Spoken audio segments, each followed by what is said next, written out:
Welcome to Med Together. This is a podcast by the people, for the people, as it were.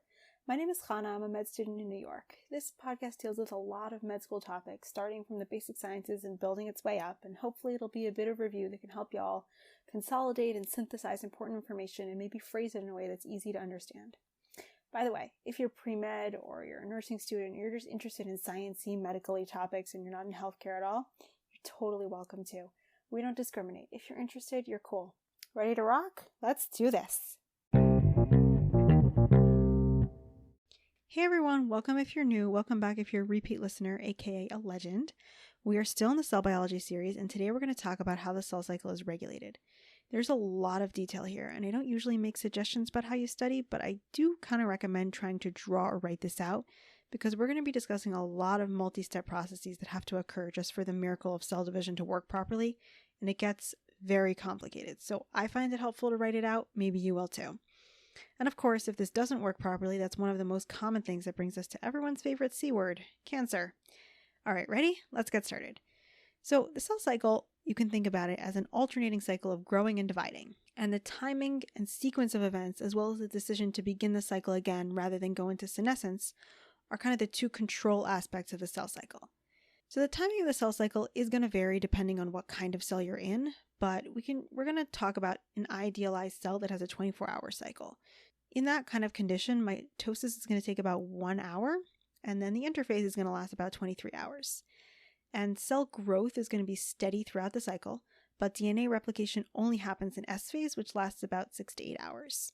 We can use flow cytometry to look at cell cycle stage, because flow cytometry can measure how many cells are in each phase based on if they're 2N or 4N, which would be after S phase, or somewhere between 2N and 4N if they're intermediate, like kind of in the middle of S phase, because it measures the relative amount of DNA in each cell and then it plots the data. So rapidly dividing cells are going to be majority in G2 and M phase, and slowly dividing cells are going to be mostly in G1.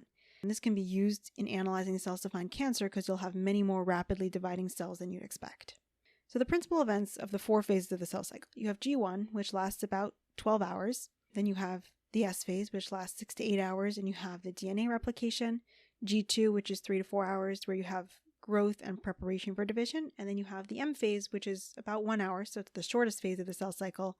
That's where the actual division happens.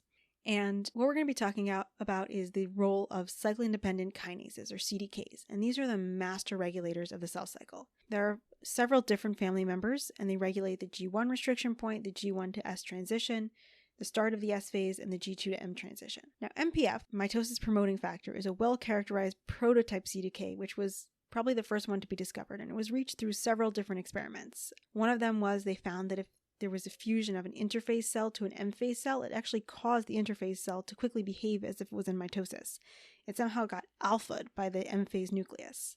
And at that point, they called this unknown factor that caused this to happen MPF, mitosis promoting factor. They then found that if M phase cytoplasm was injected into a frog oocyte and induced spindle formation, versus cytoplasm from a cell in interphase did not have that effect. They were then able to purify MPF by fractionation. It was found in mitotic cells of many species, and they found that this MPF was very well conserved. So MPF is in fact a complex of a serine threonine kinase, which is dependent on a cyclin with a cyclin subunit, which is called M-cyclin. A study in sea urchin eggs showed a cyclical spike of these cyclins by Western blot in the cell cycle, that there were peaks in mitosis and then it would fall off suddenly. So altogether, all of these experiments pointed to something controlling the cell cycle. And in time, we learned that these were CDKs, cyclin-dependent kinases, and the cyclins that they're dependent on. So how CDKs work is there's a complex of a cyclin, which is the regulatory portion, and the CDK, the cyclin-dependent kinase, which is the catalytic portion.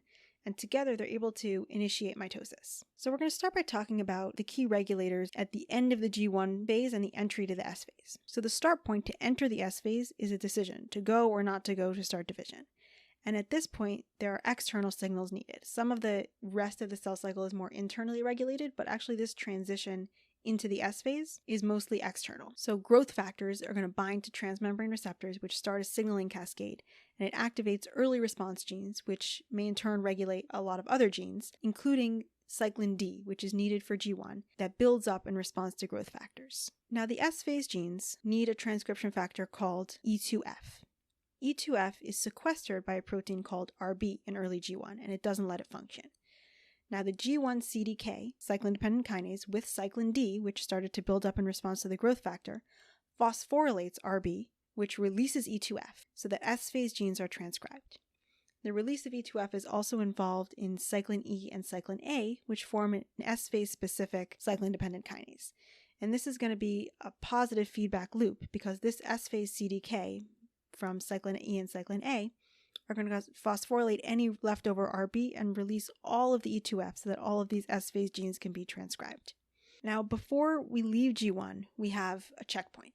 A checkpoint makes sure everything is okay before proceeding to another phase. So for example, the G1 checkpoint is a DNA damage checkpoint because you don't want to be replicating mutant DNA because then the right code is going to be lost forever. So the DNA damage checkpoint in G1 is highly dependent on P53. P53 may be a familiar name to you, and you'll find out why in a second. So if a double-strand break is found in the DNA during this checkpoint, basically there are proteins that scan the DNA looking for double-strand breaks. If a double-strand break is found, proteins are going to bind to the double-strand break and they're going to recruit a kinase to activate DNA repair. And P53 also gets recruited to the complex and it acts as a transcription factor to start DNA repair genes, but also it initiates P21 transcription, and this is key. P21 is a CDK inhibitor. It inhibits the cyclin-dependent kinases and causes cell cycle arrest in G1 so that errors are not replicated until the double-strand break or the DNA error is fixed.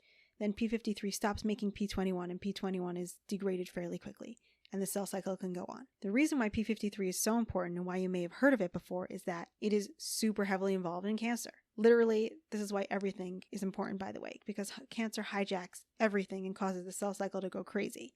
And many cancers are associated with P53 mutations because if there's a mutation in P53, it allows cells with mutations to be replicated, and these mutations can eventually lead to cancer. So cyclin levels cycle during the cell cycle. That's a pretty hard phrase to decode, so let's try that again. The levels of different cyclins are going to rise and fall to stimulate different CDKs depending on the phase of the cell cycle. Now, the cyclin level rises gradually as cyclins are transcribed. The CDK activity does not increase gradually the same way the cyclins do. It kind of gets activated all at once. So at the beginning of M phase, we need activation of the mCDK. How does this work?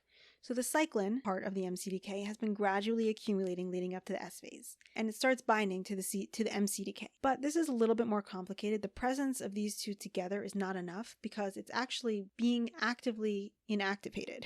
So in order to ensure coordination, the mCDK is phosphorylated in an inhibitory manner by a kinase called WEE1.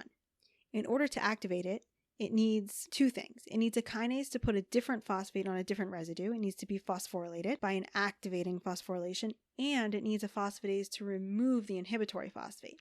This is a little bit like, I don't know if you remember discussing the NMDA receptor a couple talks back, so the magnesium and the glutamate thing, so it needs to be both bound to glutamate and not bound to magnesium.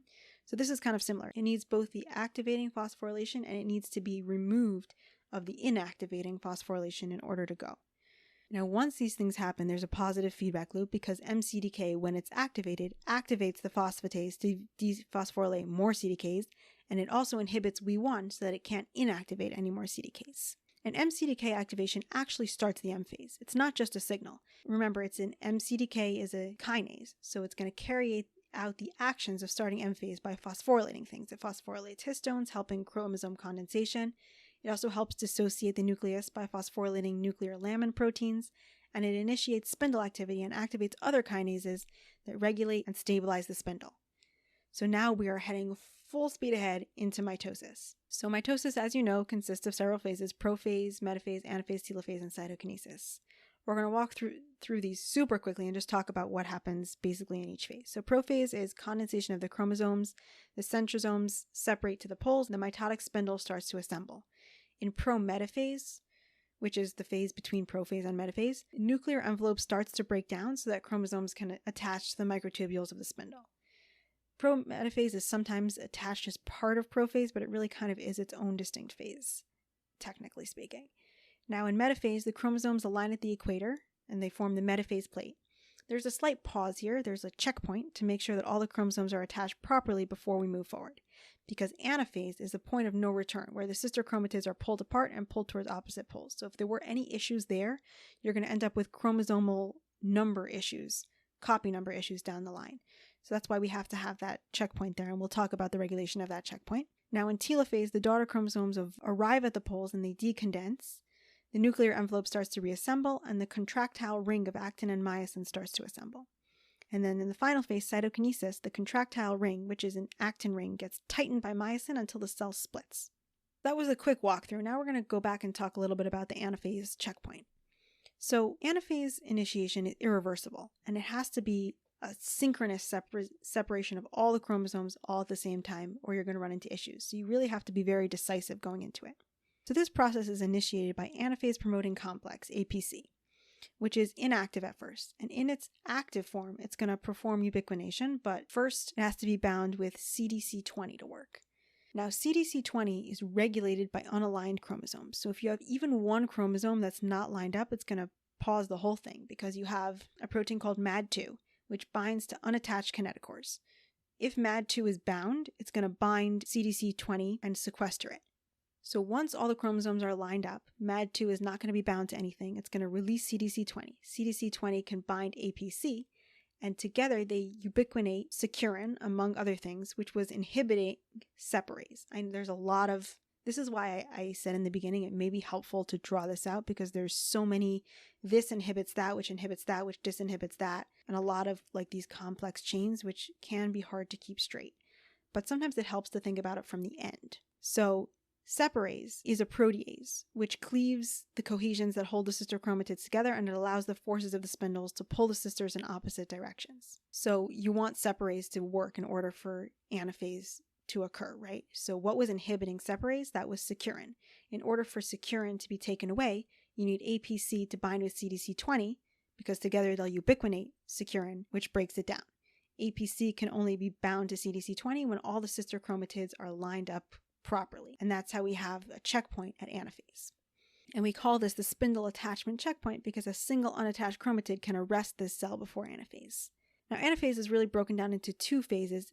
Anaphase A, which is the shortening of the microtubules and the pulling of the chromosomes apart, and then anaphase B, which pushes the poles farther apart. And just one more small point, which is that ubiquination, the use of ubiquination rather than phosphorylation, keeps the cell cycle moving forward and not backward, because phosphorylation is reversible inhibition. It can be undone by a phosphatase, and almost always it is.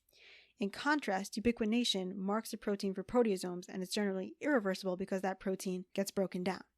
So for example, M-cyclin gets ubiquinated by APC at anaphase, which eliminates the MPF, the mitosis promoting factor activity, reversing all the effects that started M phase. Because at the start of M phase, at the start of mitosis, you have all this breakdown of the nucleus kind of activity. And then towards the end of mitosis, you want the nucleus to be able to reassemble.